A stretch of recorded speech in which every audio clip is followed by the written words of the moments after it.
Dans la nuit du 25 juin 2011, Lauren Giddens est sortie avec un homme. Ce n'était pas son petit ami, en fait, c'était son ex. Alors ils se sont promenés ensemble pendant la nuit et le lendemain, Lauren a disparu. Mais attends, calme-toi et ne te précipite pas dans tes conclusions d'enquête. C'est le genre d'histoire qui va rester dans ta tête, d'accord?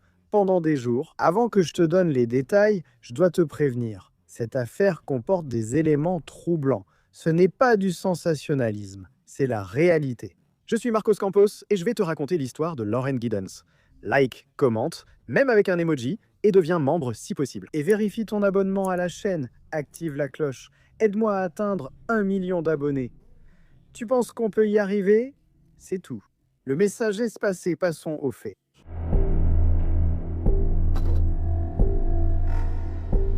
Lauren avait 27 ans et venait de terminer ses études de droit. Elle était avocate. Elle habitait dans un immeuble juste à côté de la faculté où elle avait fait toute sa formation à Macon, en Géorgie. Et à ce moment-là de sa vie, elle était très concentrée. Elle étudiait énormément pour pouvoir réussir leur examen du barreau là-bas. Dans les semaines précédant sa disparition, elle avait prévenu sa famille qu'elle allait se faire discrète quelque temps. Tu vois, focalisée sur ses études, elle refusait d'être dérangée ou de recevoir sans cesse des messages, voulant vraiment rester concentrée.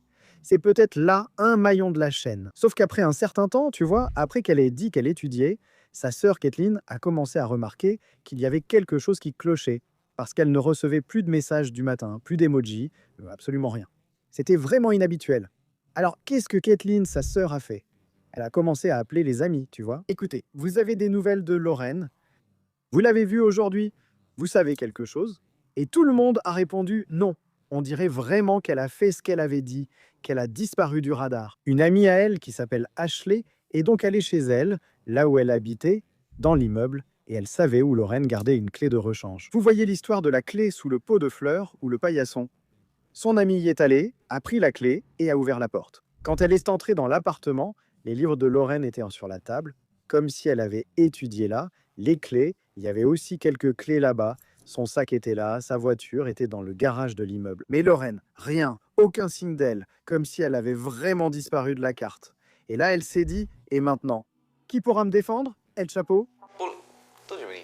Bien sûr, c'était la police. Elle a appelé la police. La police est arrivée très vite, a commencé à fouiller l'appartement et ils ont remarqué qu'il n'y avait aucun signe d'effraction, de lutte, rien de visible, tout était bien rangé, même pas ce genre d'organisation que quelqu'un ferait pour brouiller les pistes. Tu vois? Tu sais, quand tu vois que c'est un truc, ça t'a été rangé, c'est pas comme ça que ça devrait être naturellement. Les gars là-bas, les experts, ils s'y connaissent. Et d'un coup d'œil, ils savent, tu vois? Alors, qu'est-ce que l'enquêteur qui est arrivé là dans les heures suivantes, juste après ce signalement de disparition, a commencé à faire? Il a appelé la police scientifique et demandé qu'on pulvérise du luminol dans la salle de bain. Regarde, les murs, le sol, la baignoire, tout s'est mis à briller, montrant que la salle de bain était couverte de sang. Invisible bien sûr à l'œil nu, mais c'était là. À partir de ce moment-là, ce n'était plus une affaire de personnes disparues, n'est-ce pas? Alors la police a complètement isolé l'endroit, les appartements, les environs, et a commencé à fouiller tout autour de l'immeuble, en fait tout le périmètre. Et c'est à ce moment-là que littéralement, un souffle du hasard a attiré l'attention des enquêteurs. Un courant d'air dans les environs, là où ils regardaient, a changé de direction et a apporté une odeur. Et là, un des enquêteurs qui était présent a senti cette odeur. Et les gars, une odeur inconfondable pour ceux qui l'ont déjà sentie plusieurs fois. Et elle venait d'une poubelle qui se trouvait au fond du bâtiment. Le détective reconnut immédiatement l'odeur et s'approcha, sachant déjà ce que c'était, pour vérifier la poubelle. Quand il a ouvert, il y avait, enveloppé dans un sac plastique, le torse de Lauren Giddens. Seulement le torse, sans tête, bras ni jambes. Évidemment, c'était maintenant définitivement une enquête criminelle. Un homicide avait eu lieu là, et la police devait maintenant découvrir qui avait fait ça. Ils ont alors commencé à remonter le fil de l'affaire et à relier les différents éléments. La dernière fois que quelqu'un a vu Lauren vivante, c'était dans la nuit du 24 au 25 juin. Elle était sortie avec un gars appelé Joe, son ex-petit ami. Donc ils ont passé la nuit ensemble, apparemment. Il a donc été la dernière personne à être avec elle. Mais il y a toujours un mais, n'est-ce pas? Joe n'était pas le seul homme dans la vie de Lauren à ce moment-là, d'accord? D'autres personnes avaient une relation avec elle. Il y avait aussi un gars appelé David, qui était son petit ami actuel, et il était en voyage, apparemment, un voyage de golf Peut-être qu'il jouait au golf. Il était en Californie le week-end de la disparition, d'accord? Pratique son peut-être? Un alibi à 3000 km de là, non? Qu'est-ce que vous en pensez? Et bien sûr, les enquêteurs ont creusé davantage la relation entre Lorraine et David. Ce qu'ils ont découvert là, eh bien, je dirais que c'était compliqué. David a décrit leur relation, n'est-ce que pas? Sa relation avec Lorraine comme une relation un peu fluide et continue. Je ne sais pas ce qu'il voulait dire par là. Peut-être que c'était un truc un peu liquide. Ça part, puis ça revient, puis ça repart. Donc, il a aussi dit qu'ils étaient restés des mois presque sans contact, tu vois, qu'il s'était éloigné quand il a ressenti une pression liée à un engagement. Peut-être que Lorraine lui avait dit, écoute, soit on officialise vraiment notre relation, sans ce truc flou qui traîne, soit César pas, mon garçon, ne veut plus rien avoir à faire avec toi. Donc, c'est ce qu'il a dit à la police, tu vois, et ça en est resté là, plus ou moins. Et puis, à la dernière nuit où quelqu'un a vu Lorraine, elle était sortie avec son ex, dont je vous ai parlé, n'est-ce pas?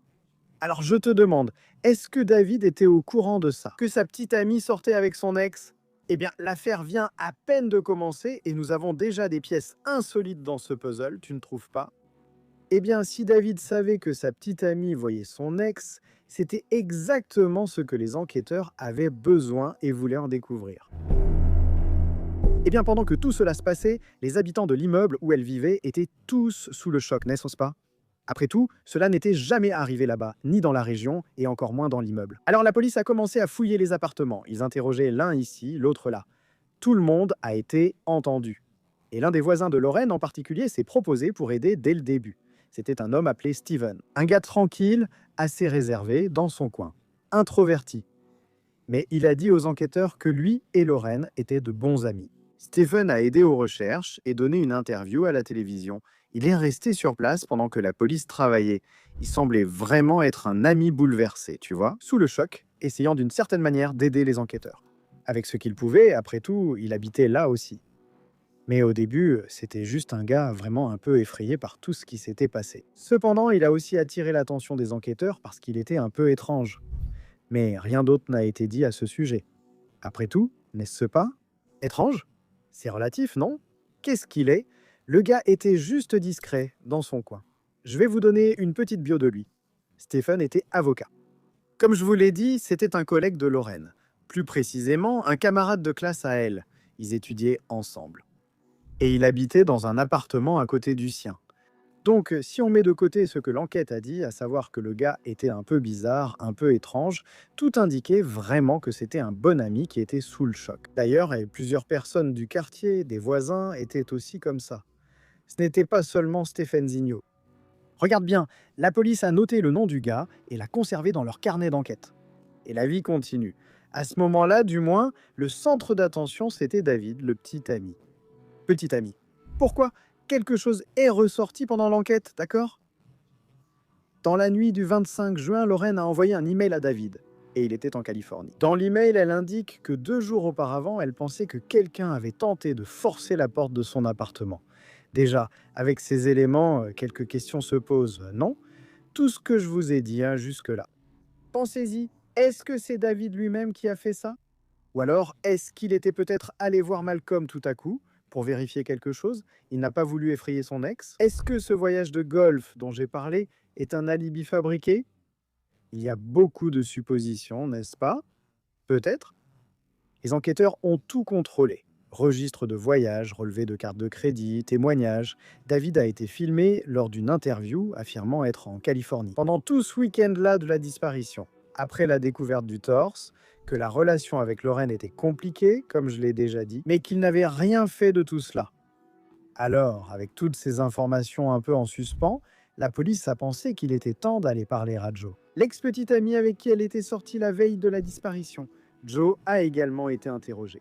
Il avait été le dernier à voir Lorraine, n'est-ce pas?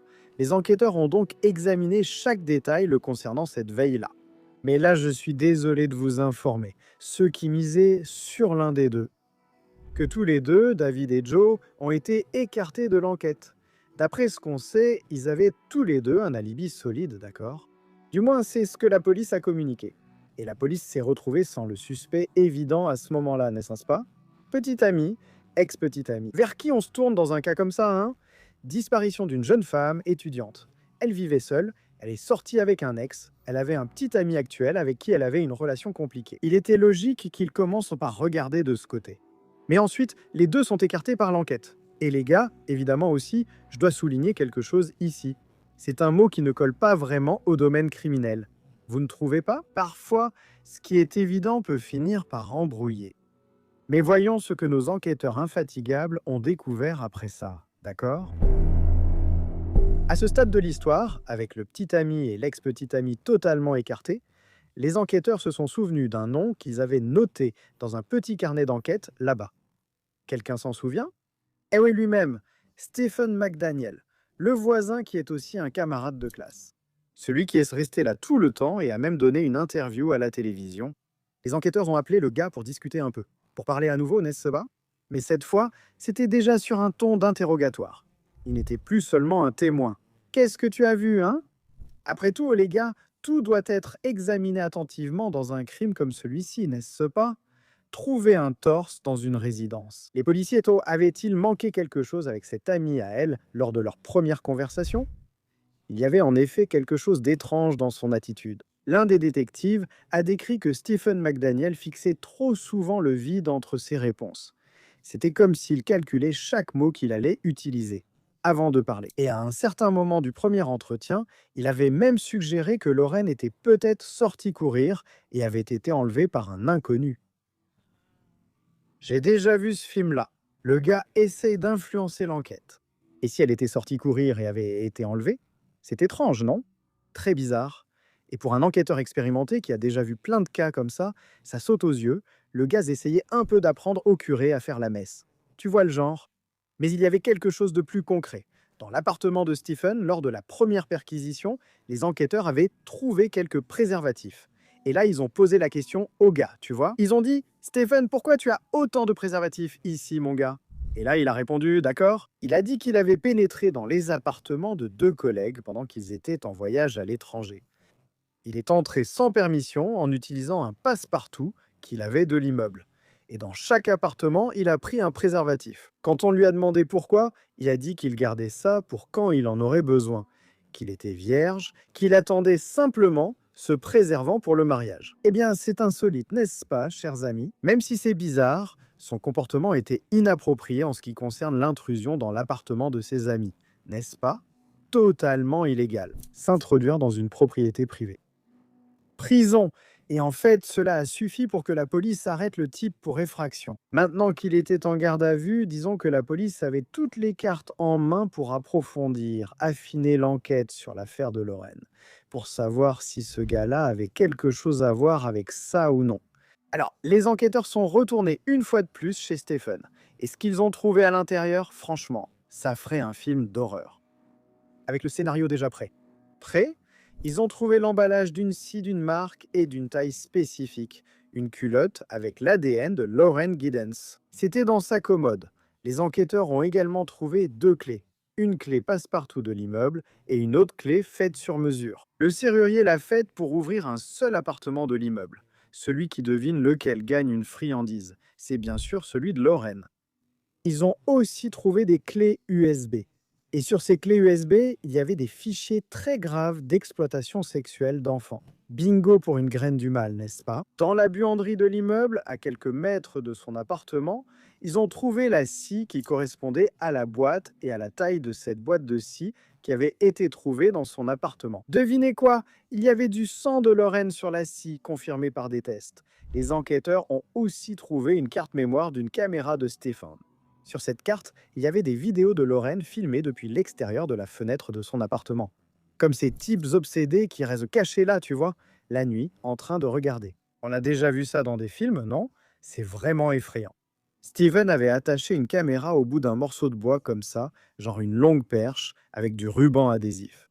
Et il faisait ça, tu vois, il mettait ce truc comme ça à sa fenêtre pour pouvoir filmer sans qu'elle s'en rende compte. Comme Hugues, tu vois. Ces trucs étranges de Hugues qu'on voit et on pense: oh, c'est trop improbable, ça n'arrive jamais. Voilà le petit Stephen pour prouver que ça existe. Le procureur de l'affaire a ensuite tout décrit publiquement, d'accord? Il a dit qu'ils avaient trouvé des vidéos supprimées de Stephen qu'il utilisait pour surveiller la maison de Lorraine. Un kit complet, les gars, d'un dangereux lunatique déguisé en ami. Et l'historique de son ordinateur montrait des recherches répétées sur le nom de Lorraine, d'accord? Sur son profil, sur les réseaux sociaux. Et ces recherches-là avaient lieu en même temps qu'il consultait de la pornographie au contenu très violent. Parfois même lors de la même session de navigation. Je ne veux même pas imaginer ce que ce type faisait sur ces navigateurs-là, tu vois? Ça me dégoûte à fond. Maintenant, tu sais quelle est la partie la plus troublante, je dirais, de tout ça? Lorraine savait peut-être que quelque chose se passait, non? Parce que tu te souviens de ce mail qu'elle a envoyé à David, à son petit ami, dans la nuit du 25. La nuit des faits. Donc, c'est dans ce mail-là qu'elle a décrit que 2 jours avant, elle avait déjà remarqué que quelqu'un avait peut-être essayé de forcer la porte de son appartement. En plus de ce détail bizarre, elle avait aussi raconté à sa sœur, quelques semaines avant, qu'elle avait l'impression que des affaires dans son appartement avaient été fouillées. On aurait dit que quelqu'un était entré. Tu vois le truc? Elle les a appelés les bandits de Mâcon.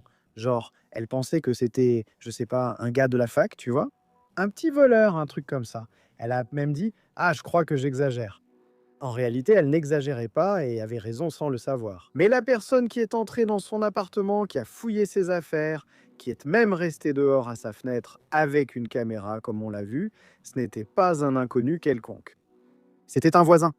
Son ami, un gars qui est complètement passé inaperçu auprès de tout le monde, le même gars qui a participé aux recherches quand elle a disparu. Le même qui a donné une interview à la télé en disant que Lorraine était très sympathique, une personne unique, qu'il était très attristé, choqué.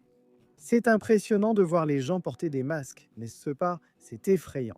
Mais il y a un détail à propos de ce masque de ce type que je vais vous raconter dans un instant, d'accord? Gardez ça en tête. Lors de l'audience de condamnation de l'affaire, le procureur a révélé quelque chose, d'accord? Des camarades de Stephen McDaniel ont dit aux enquêteurs qu'il évoquait souvent son fantasme de commettre le crime parfait pendant les 3 ans à la faculté, et que ce n'était pas arrivé qu'une seule fois. C'était un sujet récurrent qu'il abordait tout le temps. Genre, le gars était avocat et voulait commettre un crime parfait. S'il était un bon avocat, peut-être qu'il était un danger avec cette mentalité-là. Le procureur a dit ceci: c'était une obsession pour lui. Son rêve était de commettre un meurtre et de s'en sortir impunément. Tu vois, je vais te dire, s'il n'y avait pas eu ce concours de circonstances, peut-être bien, hein? Eh bien donc, quand Steven est entré dans cet appartement-là, en pleine nuit, il portait un masque. Des gants avec la clé de l'appartement qu'il avait lui-même fait faire, n'est-ce pas? Chez un serrurier. Il était environ 4h30 du matin. Déjà le 26 juin, ce n'était pas une impulsion comme on a déjà pu le comprendre par tout ce que j'ai raconté, n'est-ce pas? Ce n'était pas non plus une colère passagère à cause de quelque chose. C'était la réalisation d'un rêve. Mec, c'est vraiment bizarre, non? Et il y a un détail à propos de ce rêve, d'accord? Je vais vous le raconter tout de suite. Mais en parlant du crime en lui-même, il est resté immobile dans la chambre sombre, regardant Lorraine dormir. Mais quand il a bougé là, peut-être en sa direction pour faire quelque chose, il a fini par faire du bruit et Lorraine s'est réveillée. Alors elle a ouvert les yeux, elle a eu peur, elle lui a crié de partir, mais il a sauté sur elle. Elle s'est débattue, mais il a étranglé la fille avec ses propres mains jusqu'à ce qu'elle arrête de bouger, qu'elle arrête de respirer. Ensuite, il a traîné le corps à la salle de bain, puis est rentré chez lui, reprenant sa vie. Il n'est revenu avec la scie que la nuit suivante. Il a démembré le corps dans la baignoire. Le torse a fini dans la poubelle, là où ce policier a senti la puanteur et est allé vérifier. Le reste, la tête, les bras et les jambes, auraient été jetés dans une benne derrière la faculté de droit, de l'autre côté de la rue. Sauf que cette benne a été ramassée par le camion poubelle avant que la police n'arrive ce jour-là. Donc les restes de Lorraine n'ont jamais été retrouvés à ce qu'on sache. Et il semble qu'il ait presque réussi à réaliser son rêve morbide, n'est-ce pas? Parce que tu vois, en 2014, presque 3 ans plus tard, McDaniel a accepté un accord, tu vois. Il a signé un aveu là-bas, il a reçu une peine de prison à perpétuité avec possibilité de libération conditionnelle en 2041. Et le juge de l'affaire, Howard Sims, a qualifié le crime de véritablement monstrueux. Et lors de l'audience, la mère de Lorraine a lu une déclaration à voix haute, très probablement adressée à ce fou. Elle a dit ceci: il a essayé d'éteindre la lumière de Lorraine avec l'obscurité qu'il portait en lui, mais il n'y est même pas parvenu. Il y avait aussi une amie de Lorraine qui était venue pour témoigner, a pris le micro à l'audience et elle lui a adressé ces mots: tu es le diable. Et McDaniel, s'en fichant complètement, est resté là à regarder vers le bas tout le temps, sans dire un seul mot. Mais avant de conclure cette histoire ici, il y a quelque chose que tu dois savoir, d'accord? Les enquêteurs eux-mêmes ont admis que la confession ne couvrait probablement pas tout. Le détective, surtout Scott Chapman, qui a participé à toute l'enquête, a dit qu'il avait eu beaucoup de temps pour préparer sa confession. Il a affirmé qu'il restait d'autres choses qu'il n'avait révélées à personne. Je ne sais pas s'il faisait référence à d'éventuels crimes antérieurs, en parlant spécifiquement du cas de Lorraine, mais quoi qu'il en soit, avec tout ce que j'ai raconté, on ne peut vraiment pas faire confiance à ce type, n'est-ce pas? Ce que je pense ici, c'est que ce type va sûrement emporter beaucoup de choses dans sa tombe, tu vois? Et il y a un détail dans toute cette affaire qui attire l'attention, c'est le camion poubelle. L'enquêteur, ce même Chapman, a révélé des années plus tard que la découverte du torse de Lorraine, là dans cette poubelle, a été une question de pur hasard, comme je l'ai dit. Parce que le camion poubelle qui ramassait les ordures de l'immeuble où tout s'est passé a eu du retard ce jour-là. Tu te rends compte? Si le camion n'avait pas eu de retard, la poubelle aurait été vidée là-bas. Et probablement personne n'aurait découvert le corps. Comme ce qui s'est passé avec les ordures de la fac, qui ont été enlevées, et personne n'a jamais retrouvé les morceaux. Et oui les gars, le type qui rêvait d'un crime parfait a failli réussir un crime parfait. Sans un détail dû au hasard. C'est fou, non? Et il y a une dernière chose ici qui ne me sort pas de la tête dans cette histoire. Vous vous souvenez de l'interview que Stephen McDaniel a donnée à la télé le 30 juin quand la police fouillait l'immeuble? Celle où il disait que Lorraine était sympa, communicative, qu'il s'inquiétait beaucoup pour elle? Écoutez bien. Au milieu de cette interview, le journaliste a mentionné qu'un corps avait été retrouvé. À ce moment-là, Stephen s'est figé. On pouvait même voir le rouge de son visage disparaître, devenir blanc. Ses yeux se sont écarquillés et il a dit tout bas à la journaliste « Corps, je crois que j'ai besoin de m'asseoir ». Et il s'est assis là, par terre, juste devant la caméra, sans aucune gêne. Mais pour ceux qui regardaient ça de l'extérieur, n'est-ce pas, pour la plupart des gens qui n'avaient pas compris le contexte que j'ai déjà expliqué, ça ressemblait à un ami complètement désolé, n'est-ce pas, avec la nouvelle que le corps de son ami, qu'il aimait tant, avait été retrouvé. Sauf qu'en réalité, les gars, tout ça, c'était juste le choc pour lui d'avoir été découvert. Son crime parfait, vous voyez, est parti en fumée. C'est ce choc qui a rendu le gars tout pâle. Et c'est justement ce masque dont je vous ai parlé, vous vous souvenez. Le masque du gars est tombé. C'est fou, non? Là, en fait, il n'a pas réussi, tu vois, que parce qu'on remarque les méandres, les racines psychologiques dans la tête du gars. Parce que, tu vois, si on n'avait pas découvert ce corps-là, il serait facilement passé pour le pauvre ami complètement détruit. À ma connaissance, les restes de Lorraine n'ont pas été retrouvés. Il y a un banc rose là-bas, à Washington Park, à Mâcon, et aussi une plaque à la Mercer Law School, c'est la faculté où elle a étudié là-bas, avec son nom dessus. Elle n'avait que 27 ans, elle était l'aînée de 3 sœurs, c'était la première de la famille à aller à l'université. Et quand elle est arrivée là-bas à Macon, en 2008, elle et Steven sont entrés dans la même école, au même semestre, et ils sont allés vivre dans le même immeuble. Le plus effrayant, c'est que, pour elle, il était vraiment un ami. Elle n'a jamais même imaginé qui, en réalité, se trouvait de l'autre côté du mur de cet appartement. Eh oui, encore un cas qui montre que personne ne sait rien, n'est-ce pas? Les gens cachant très bien qui ils sont. Dis-moi dans les commentaires ce que tu as pensé à tout ça. N'oublie pas de t'abonner, vérifie ta petite cloche, aide-moi à atteindre cet objectif d'1 million d'abonnés encore en 26. Tu penses toi que c'est possible? Je ne sais pas, mais j'espère vraiment y arriver. Merci pour ta compagnie, bisous du roux, à bientôt pour le prochain épisode.